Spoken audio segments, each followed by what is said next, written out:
Yeah. Yo, step into the ring where the stories get raw. Junkyard James spitting truth, no flaw. Beyond the junkyard, the tales collide. Wrestling's wild side, come and take the ride. Chairs fly, ropes snap, legends unfold. Every move, every slam, the drama is gold. From the underground brawls to the title fights, we break it all down under spotlight nights. Beyond the junkyard, where the stories get told. Steel cages, bright lights, the moment so bold. From the past to the future, the match stays strong. Junkyard James, keep it real all day long. Tune in, strap up, it's about to get wild. Powerbomb the truth, no sugar, no mild. Every heel, every face, every match that burns. The junkyard delivers, now it's your turn. So hit play, no delay, the bell has rung. Beyond the junkyard, where the legends are sung. Junkyard James got the mic in his grip. Wrestling podcast vibes, now let's take the trip.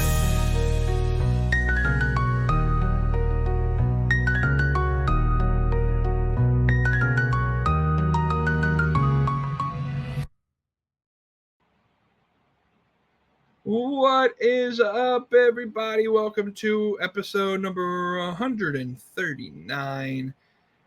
I'm Junkyard James. This is the Beyond the Junkyard podcast. I appreciate everybody showing up. And as always, I'm going to start the show by saying, you got a couple of things I need you to do for me. The first one, it's 4 letters, 1 word. Like this video, comment, share, subscribe, push that notification bell.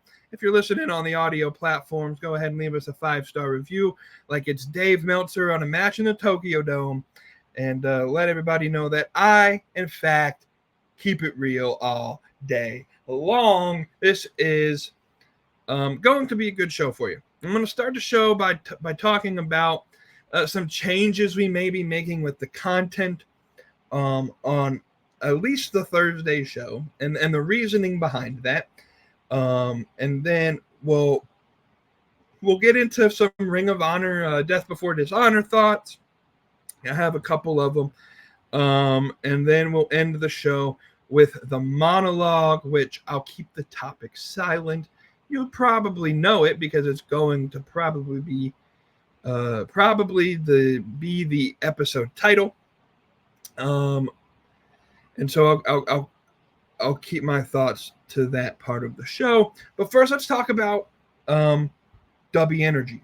They have been a affiliate partner with us for quite some time now, and I appreciate them for letting us use this code and help you guys save a little bit of money on their energy products. W Energy. Go to w.gg. Use the code Beyond the Yard for 10% off your order. They have new Japanese soda energy mix, and I don't know exactly what Japanese soda is supposed to taste like, but it's a little interesting to me. I may actually have to use the code myself and buy me some of that. It's so easy to use W. A lot of their stuff is like a powdered mix, so you just take a scoop, pour it into your water, shake it up, and now you have your caffeine on the go in a clean, healthy way with no BS, none of the bad chemicals and stuff that some of the other energy drinks put in their products. And it actually tastes very, very good. Go to w.gg, use the code Beyond the Yard for 10% off. All of our other affiliate partners as well, StubHub, RSS.com, WWE Shop. Join the Discord. All of those links will be in the description or show notes. All right, let's get going with some of our big topics today. All right, the first topic, let's talk about this show. So I feel like we're entering the point of the year now with the wrestling industry that I like to call non-peak season. And so I take that phrase because I used to work in the storage industry, like renting storage units. And they have peak and non-peak season. And so peak season for like the storage industry, I would say would be like right when college gets out in the spring, summer, right until when the college students start going back to school in the fall. That's about peak season, right? So you have the college kids that need the units. You have people that are moving from place to place and need a place to store. And so you usually are busy during the summer months. It's hotter. People are moving around. And so it makes sense. And then you have non-peak season, which is like where you have the occasional, storage rental, but you get a lot of your rentals during those peak months. And wrestling's kind of the same way, in my view, where you have a lot of months where you're very hot. And so to me, the peak season for WWE, AEW, wrestling in general, would be like the last couple weeks of January, depending on when Royal Rumble is. Royal Rumble is usually, I think, the last week of January or the second to last week of January, all the way through about August, right? So you get a good 6 months of hot wrestling where stories are actually kind of making a little bit of sense. And then once you hit September, it's like after Labor Day, WWE especially, but in some ways AEW does it too. They just put the show on autopilot and they kind of coast before creating the new stories that they're going to tell at the next peak season. And so when like AEW, they do this Continental Classic where we're going to get really good matches, but not a whole lot of story development gets told in these Continental Classic matches. And we have a little bit of the side stories, the smaller undercard stories that get told and progress. And then, people move up and down the card. And this is a good time to do those experimentations. I actually think this would be a good time, especially with Naomi being out. And I said this a couple episodes ago, for WWE to experiment with some of their mid-card women's talent to see if there's someone that can step up and fill in a gap with the main people in WWE's women's division. Someone like a Chelsea Green who is over with the fans. Can she actually compete with the big dogs in the industry and the business? And in the same way, well, Ospreay's out, Swerve Strickland's out. We talked about that on Thursday. Can AEW experiment a little bit with someone and see if they can fit in that upper echelon of people in AEW, and maybe we can make another superstar in one of these companies. But this is non-peak season, and so that would be a great time to experiment and see, can we have somebody when it comes to next year's peak season that we can trust to have a spot in the upper card. But we're kind of at that point, and they're as the person who puts the shows together for Thursday and Saturday show, it gets a little fatiguing to try and find new content to talk about, because we on the show before, we've gone through recaps of Dynamite and stuff, and to me, those are just kind of boring to talk about. I think the wrestling itself, the show itself, sells itself better than I can sell the show. I don't think me going through a match-by-match recap of AEW Dynamite is going to get anybody to watch AEW Dynamite. My advice is, if you want to watch AEW Dynamite, just turn it on. It's on HBO Max. The replays usually get posted like the day after.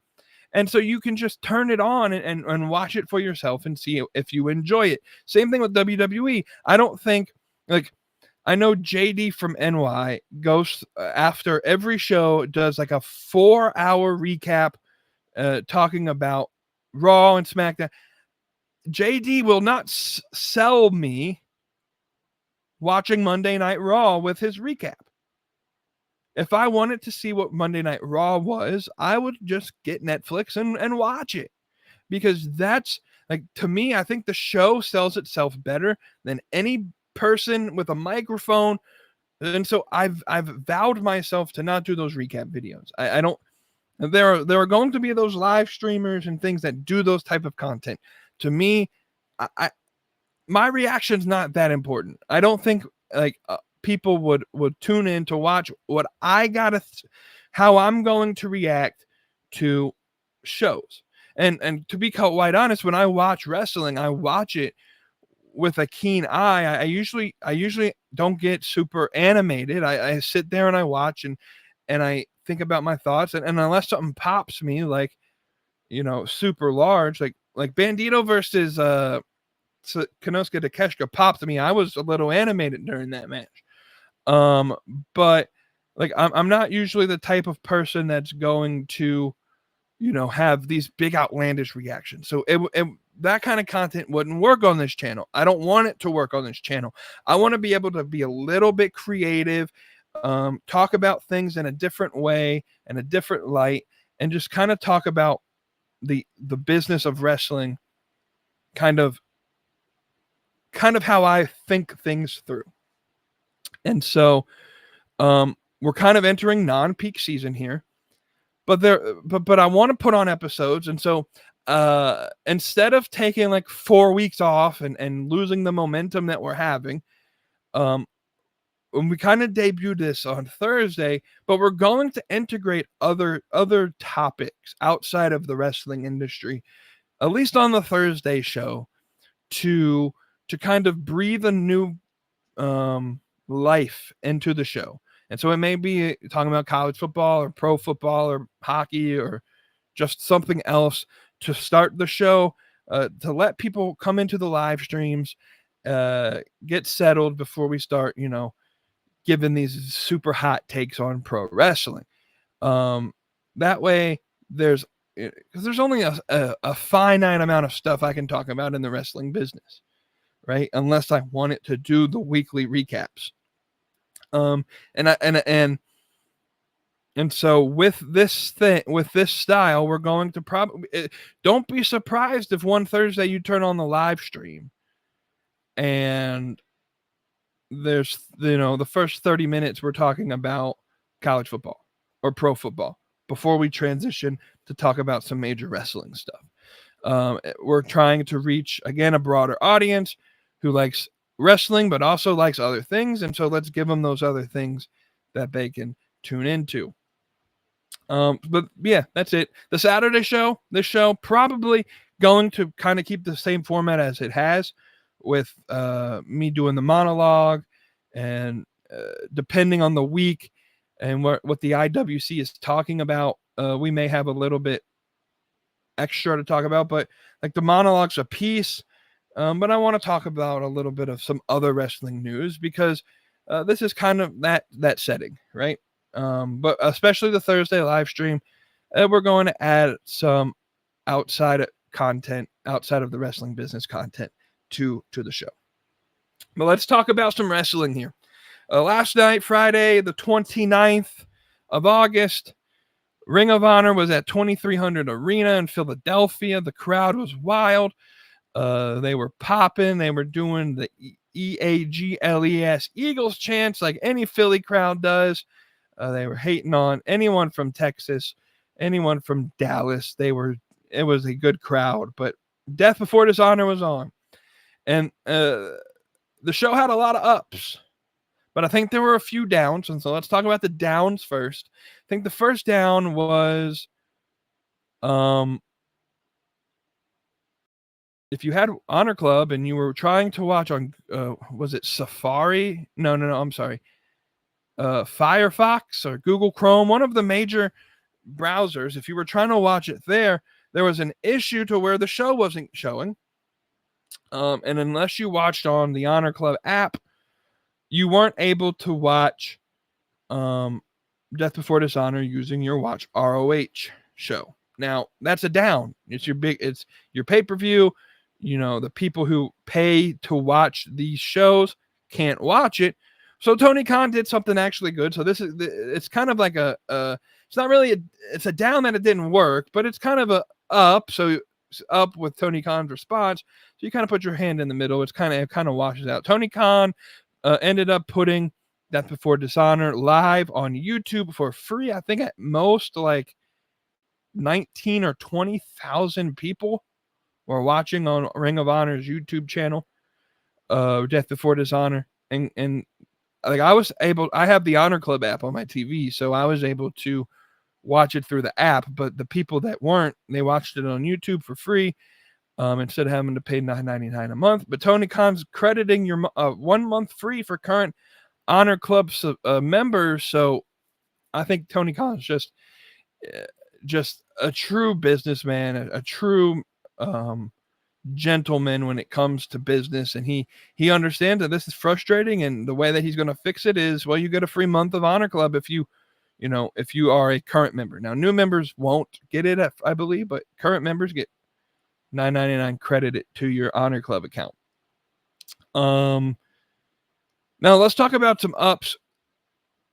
The show was really good. I don't think there was a singular match that was like outright awful. Now, I wasn't a fan of the Sammy Guevara angle, and I'll be honest. So, like, Sammy should have been a heel. He does better work as a heel than he does a face. But the way that they made it happen, I'm not a fan, because I don't like when like a wrestler and a babyface tag team or stable turns heel and joins a heel tag team or stable. I don't like that. And I think Sammy Guevara is good on his own. He's pretty good on the mic. He doesn't need a stable around him. So for him to jump from Sons of Texas straight into LFI, I was not a big fan. I think Sammy Guevara can hang on his own. At one point, he was thought of as one of the 4 pillars of AEW: MJF, Darby Allin, Jack Perry, and Sammy Guevara. And now I don't know what he is. I really do feel like this may be his last opportunity to get a character or a gimmick over in AEW before they kind of have to cut their losses with him. I think his style's better suited for WWE, to be honest. I think he would put on killer matches in NXT where he can kind of generate a character, and I think the crowd would that fits to more his style. I think. I don't know if he fits it in the rugged AEW extreme style. He had some really good matches with Cody Rhodes at the beginning of his run in AEW, but ever since he got kind of caught in the Jericho vortex, it's just kind of been like jumping from stable to stable to stable to stable, and to me, it's like, I don't know. He kind of has the same reaction like with Wardlow. Wardlow, he goes from stable to stable to stable to stable. I think Wardlow, he doesn't need to have a mouthpiece. Like, I think Wardlow could get himself over. But just because of his size and his aura. But I don't know. I wasn't a big fan of the Sammy Guevara stuff. It seems like, though, LFI will be feuding with the Von Erichs. Maybe that means LFI at some point in time is just going to focus on Ring of Honor. This is another thing about it is Tony Khan likes to meld the rosters together, and I really wish that we had a definitive like Ring of Honor roster and a definitive AEW roster, and not have people that are just going, from place to place with no definitive direction on where their main priorities lie. And we see this again with Bandito. He's ROH World Champion, but now AEW Tag Team Champions. And so now it's like, what story takes precedence? Bandito for the ROH belt or Brodito for the AEW World Championships? And I know he's going to do well in both, but I really feel like having him be a champion and a tag team and a champion in a singles, it's like you're stunting one or the other at some point in time. Like, because he's not going to fight for both belts in the same weekend most times. And maybe he will. It's Bandito. He's a really good wrestler. He likes to wrestle. He can put on really good matches. Maybe he will, but I don't know. It's just, maybe it's just a personal preference. I like Brodito, but I'm not necessarily sure they should be tag team champions. They should be a good tag team. I'd be cool with them tag teaming, but as tag team champions, when there are actual, pretty good tag teams available that could actually maybe not hinder an ROH storyline or vice versa. Anyways, small gripe. Now let's get us some ups about Death Before Dishonor.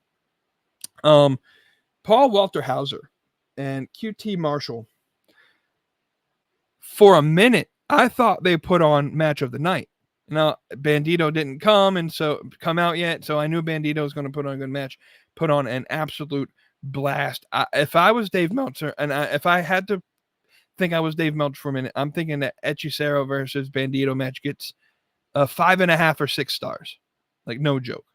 It was really good. Hechicero looked really good. Bandito looked very good. It was a very good Lucha Libre style match. I love Lucha Libre. Lucha Libre may be my favorite style of wrestling to watch. Bandito, though, locked up my vote for Wrestler of the Year with this match. There's no one that's been on as hot as a streak. Like, before this match, it was like a tie between Konosuke Takeshita and Bandito, just because they both have been doing really good stuff the last several months. I think Bandito won it with his match. Like, Takeshita, he is no doubt going to have a really good match with like Okada or Kenny Omega or something.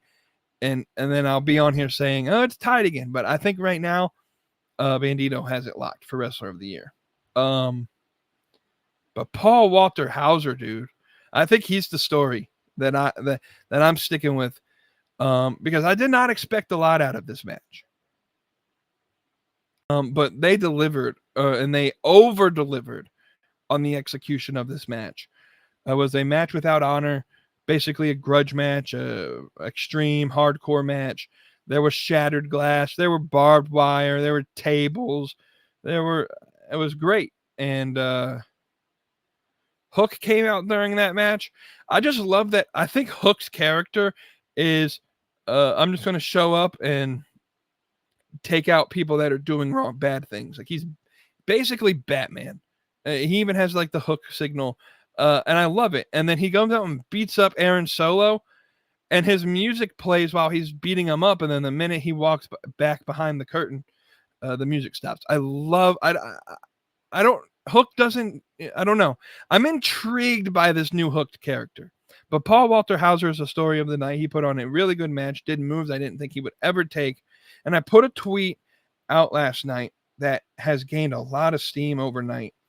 As of this recording, 188 retweets or quoted tweets, 2.3 thousand likes, 59,000 views. It's gone semi big in the wrestling world, because I put Paul Walter Hauser had a better match in Jelly Roll, and it's the truth. And I love Jelly Roll, but Paul Walter Hauser, one, was in a singles match, doing the work, doing moves that like experienced wrestlers learned. And I know Paul Walter Hauser has had more experience in the ring, but no one expected him to have this good of a match. Like, I seriously think Meltzer might give it 5 stars, or at the lowest 4 stars. It was a really good match. It executed really well. The fans were really into it. But yeah, Bandito and Hechicero had a match of the night, and then Athena and Mina Shirakawa had a really good match. Athena retained. She will become 1,000 days as champion. And it's all good in the hood for the forever ROH Women's Champion. I just love the vibe of the 2300 arena. But yeah, ROH Death Before Dishonor. It's free on YouTube. It's still up. You can watch it if you want. I would recommend you watch it. It's a 4-hour show, but there were some really good matches. Nothing really bad. I love that Shane Taylor Promotions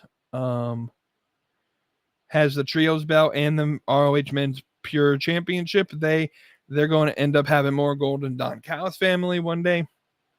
There was some women's pure matches. Taya Valkyrie had a women's pure match against I can't remember who she fought off the top of my head. Was it Queen Aminata, I think? Deonna Purrazzo came back. I think there's a lot of good stuff building in ROH. They just need to get in front of a bigger audience. All right, let's end the show. I don't want this to take too long, but it's everybody's favorite part of the show. It's the monologue.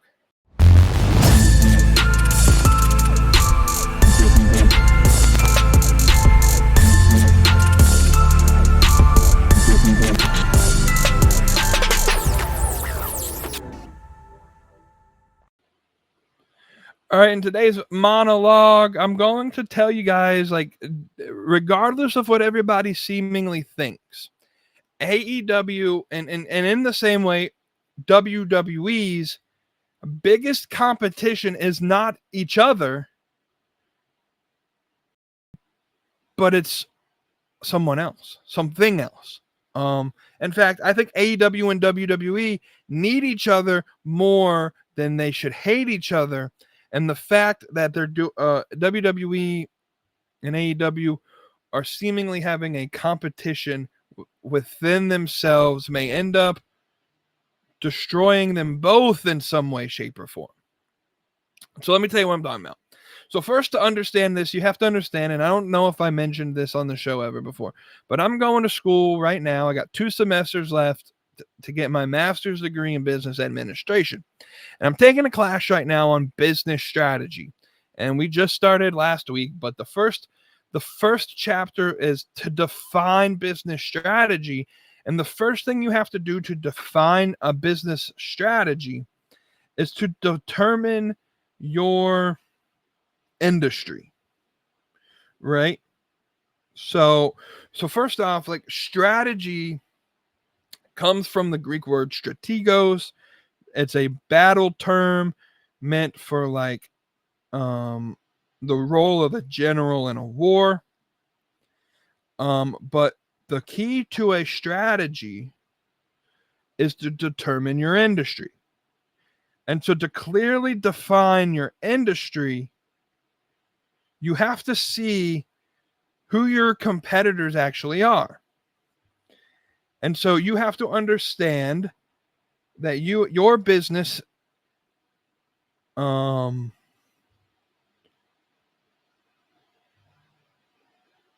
has to realize that customers are hiring your company to do a job. So you need to figure out who your buyers, your suppliers, your competitors, etc. are. And so what is the industry? So what is AEW's industry? Well, a lot of people off the top of their head will be like, well, it's the wrestling industry. In a way, they're right. But that's a sub-industry. The wrestling industry is a sub-industry, right? Just like Mercedes is in the luxury car industry, but that's a sub-industry of the larger automotive industry. And so while AEW needs to find a way to differentiate themselves enough from WWE, there is a little bit of competition healthy competition that should arise between AEW and WWE at the key. Both are needed for the wrestling industry to grow and market share in the larger entertainment sector. So there are 5 forces that businesses need to understand. The first one are, who are your rivals? AEW's rival is WWE. So there is a rivalry there. There should be some healthy competition there. But that's just one piece of the pie. The second force are the power given to buyers or customers. They have some say in how a company does, how it thrives, how it excels or decelerates.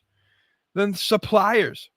in AEW's world, it would be like, who's going to supply the TV time? Who's going to supply the building? Who's going to supply the talent? And so if WWE takes up all of the suppliers, takes up all of the, if they make it harder on AEW, or if AEW makes it harder on WWE, they may win the rivalry but lose the war. Because the fourth is new entrants. Is anybody else going to enter the wrestling industry? You have MLW, you have TNA, you have AAA, you have all of these other entrants. But the last one, this is the one I want to focus on, is substitute product. Substitute products or services. So like I said, the wrestling industry is a subset of the entertainment industry. So if you're watching Dynamite Wednesday night at 8:00, you're not watching whatever else is on. You're not watching Fox News. You're not watching MTV. You're not watching NBC or Fox or whatever shows come on Wednesday. If you're watching Dynamite, you're not watching those other shows. But then if you're not watching Dynamite, there's a possibility you are watching those other shows, or you're scrolling TikTok, or you're watching YouTube, or you're on social media. And so with that idea, you have to understand the actual competition AEW is facing is not simply WWE. It's the rest of the entertainment industry. It's sports. It's reality TV. It's movies. It's other TV shows. It's Netflix. It's YouTube. It's Hulu, etc. Because our attention spans are shorter than ever. The content we watch matters. And if we lose the eyes to in the wrestling industry to other entertainment sectors, whether it be reality TV or sports or etc., we may never get them back to watch wrestling. And so this is why my biggest fear with this hyper focus on AEW versus WWE from a business perspective is actually harming the wrestling industry. And this is why I get so pissed off that WWE is doing everything in its power to destroy other wrestling companies, whether it be destroy AAA or buy AAA, whatever you want to say, and then with TNA, and then now they want essentially to make it so that AEW may not be able to get another TV deal by taking these companies out of the wrestling function. Those eyes, you're not guaranteed that all of the people that watch AEW are just going to magically come to WWE. They may just go to other places.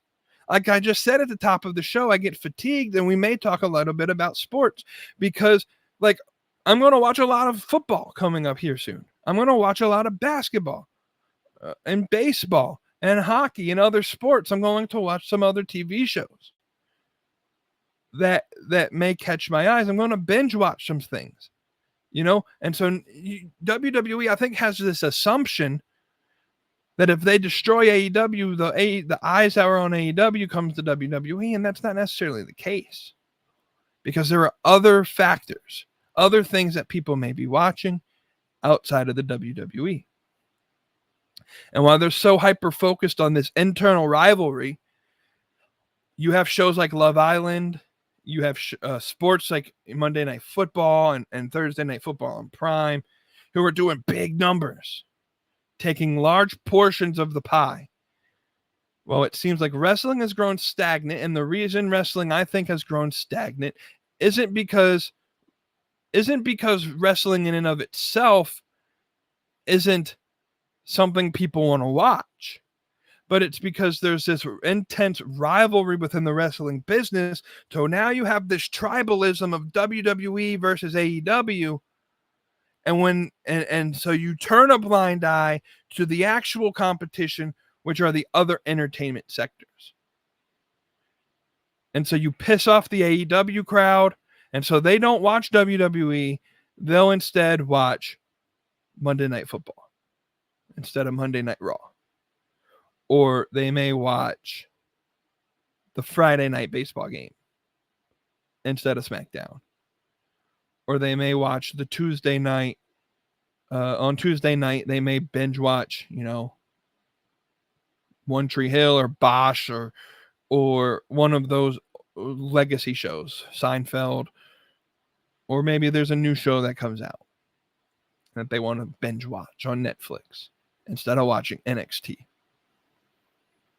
And so that's the real competition.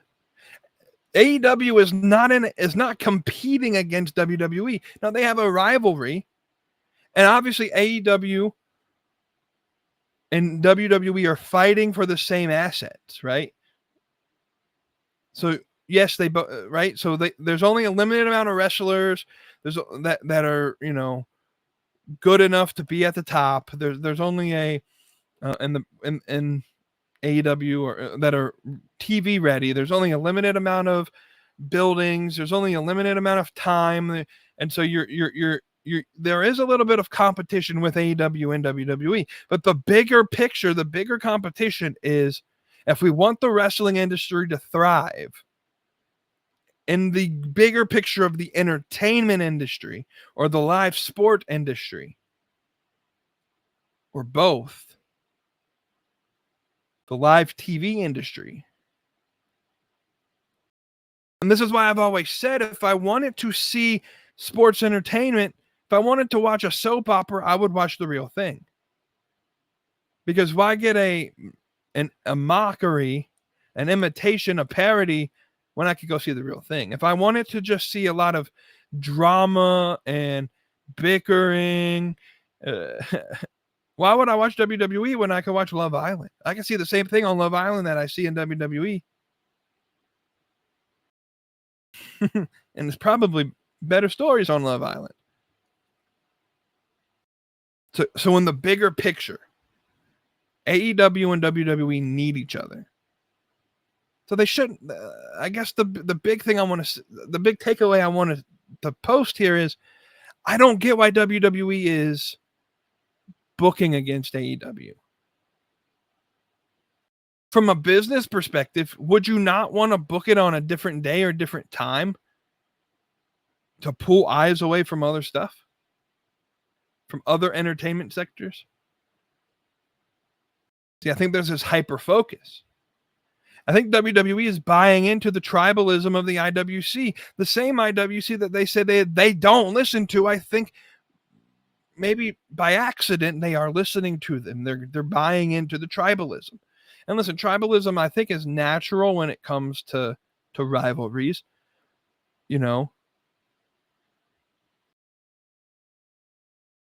But in the big picture, if you fight the battle against your rival and you send all of your artillery to win that battle, the rest of the battlefield is being defeated by the other enemy, the bigger enemy, the larger enemy, which is the entertainment industry. That's AEW's real competition. That's why it's so big that Paul Walter Hauser does this stuff, because he could just sit with his Hollywood boys and be a fan of WWE, or be a fan of AEW, or be a fan of pro wrestling, and just sit there, collect Golden Globes, do all of his movies that he's doing. But no, he comes and he's actually wanting to be a part of it. That's why it's such a big deal that Paul Walter Hauser's here. That's why it's such a big deal that Costco boys are in AEW, because a lot of people watch them. And if you can get eyes that watch them to watch AEW for just a split second, you might get more eyes on the product. And so again, I think it boils down to a mindset on how you're going to use your competitive advantage. AEW's philosophy, I think, on competitive advantage is we're not trying to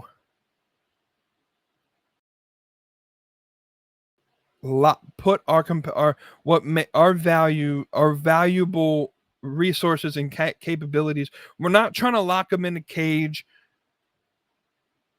with 24-hour protection as if it's some like rare valuable jewel.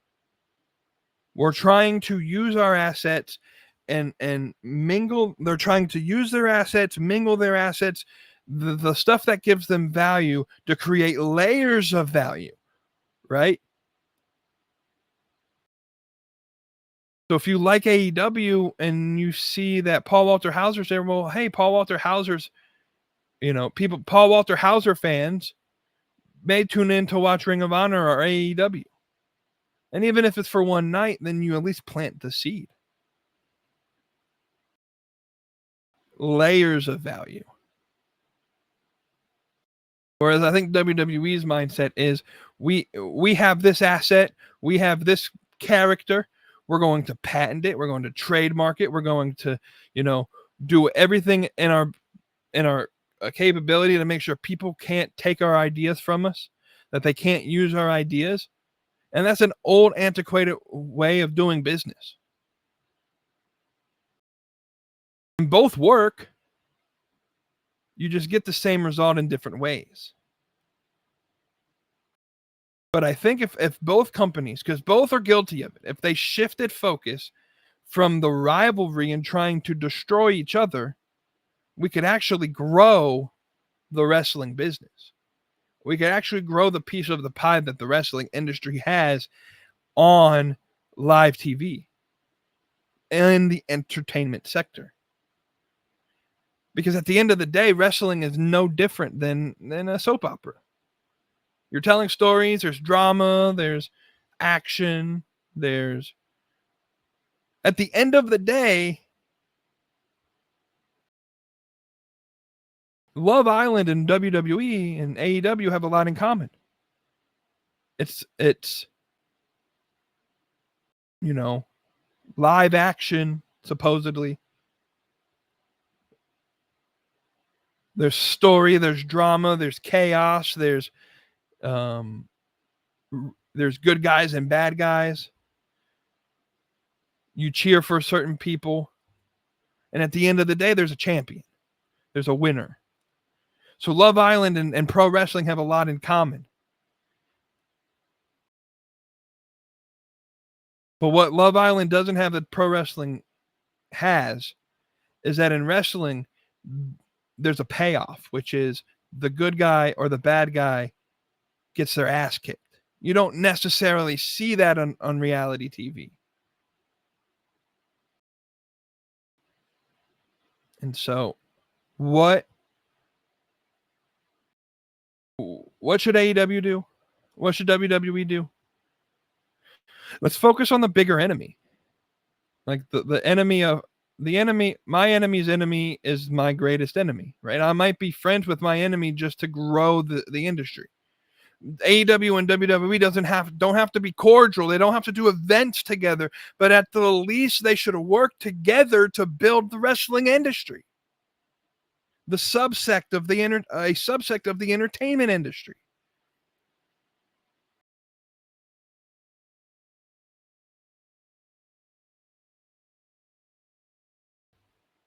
So let me know what y'all think. That's the monologue.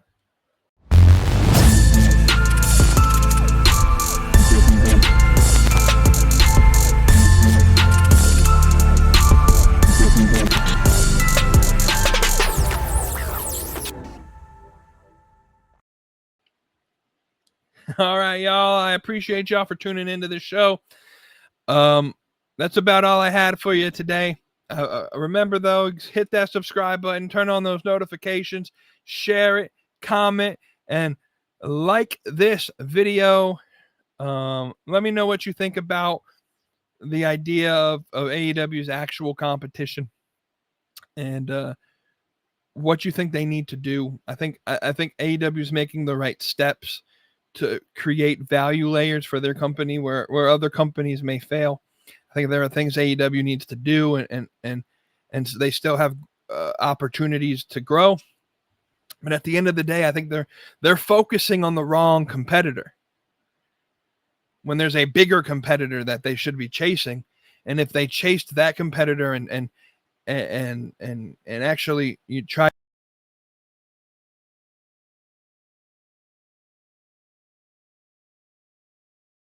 to, I don't know what happened there, but anyway, like if AEW focused on the actual battle at hand, which is take down, grow market share in the entertainment industry, they may kill two birds with one stone, and they can take care of the rivalry with WWE and grow in the entertainment sector as well. But I'm Junkyard James. This has been a Beyond the Junkyard podcast. Let me know what you guys think. We'll see you next Thursday with the live stream.